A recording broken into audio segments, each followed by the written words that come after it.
আমি এখন হাঁটছি ক্লোজার বা হার্ট পয়েন্টে। এটা মূলত শহর রক্ষা বাঁধ। প্রায় 350 কোটি টাকা ব্যয়ে এই বাঁধটা নির্মাণ করা হয়। এর মূল লক্ষ্য হচ্ছে শহরকে নদী ভাঙ্গন থেকে রক্ষা করা। এবং এটার দৈর্ঘ্য প্রায় 2.5 কিলোমিটার। এবং আমি এখন যেখানে দাঁড়িয়ে আছি এটা হচ্ছে হার্ট পয়েন্ট বা ক্লোজার, এবং এটার শেষ মাথা, একদম শেষ মাথায় আছে জেলখানা ঘাট।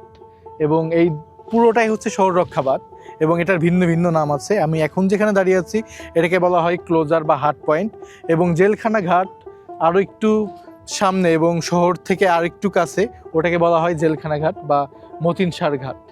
এবং এই পুরো এলাকাটা অসম্ভব রকম সুন্দর। এবং 1995 সাল থেকে 2001 সাল পর্যন্ত প্রায় 350 কোটি টাকা ব্যয়ে এই শহর রক্ষা বাঁধ নির্মাণ করা হয়। এবং এটার মূল লক্ষ্যই হচ্ছে শহরকে নদী ভাঙ্গন থেকে রক্ষা করা। আমার পিছনে যে ব্রেঞ্চগুলো দেখতে পাচ্ছেন, এখানে বসে আপনি যমুনা নদীর হাওয়া খেতে খেতে সুন্দর দৃশ্য এবং যমুনা নদীর সৌন্দর্য উপভোগ করতে পারবেন।